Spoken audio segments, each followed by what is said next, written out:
Mohan Bagan super ജയൻസിന്റെ ബെഞ്ചിലിരിക്കാൻ വീണ്ടും ഒരു മലയാളി കൂടി. താരസമ്പന്നമാണ് മോഹൻ ബഗാൻ സൂപ്പർ ജയൻസിന്റെ ബെഞ്ച് എന്നുള്ള കാര്യത്തിൽ ആർക്കും യാതൊരു സംശയമില്ല.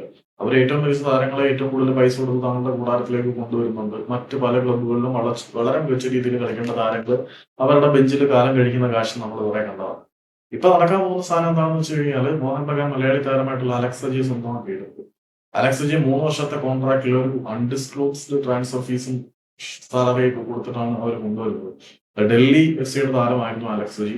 പുള്ളി ഹൈദരാബാദ് എഫ് സിയിലൂടെയായിരുന്നു ഇന്ത്യൻ സൂപ്പർ ലീഗിൽ അരങ്ങേറ്റം കുറിച്ചത്. ഹൈദരാബാദിന്റെ അവരുടെ പ്രതിസന്ധി ഘട്ടത്തിൽ ക്യാപ്റ്റനായിട്ട് തന്നെ കളിക്കാൻ അലക്സ് സജി എന്ന മലയാളി താരത്തിന് കഴിഞ്ഞു.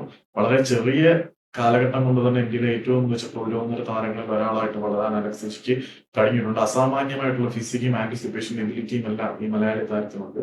പക്ഷേ മറ്റ് പല ക്ലബ്ബുകളിലും കളിക്കുകയാണെങ്കിൽ ആദ്യ 11-ൽ അവസരം ഉണ്ടായിരുന്ന, ഒരുപക്ഷെ ക്യാപ്റ്റൻ ആകാൻ വളരെ ചെറിയ പ്രായത്തിൽ തന്നെ ഏൽപ്പിക്കാൻ തക്ക യോഗ്യത ഉണ്ടായിരുന്ന അലക്സ് സജിയെ പോലെ ഒരു സൂപ്പർ താരം മോഹൻ ബഗാനിലേക്ക് വന്നു കഴിയുമ്പം അവരുടെ ബെഞ്ച് വാമറായിട്ട് അധപ്പതിക്കുവോ എന്നുള്ളതാണ് ഏറ്റവും വലിയൊരു ചോദ്യചിഹ്നം.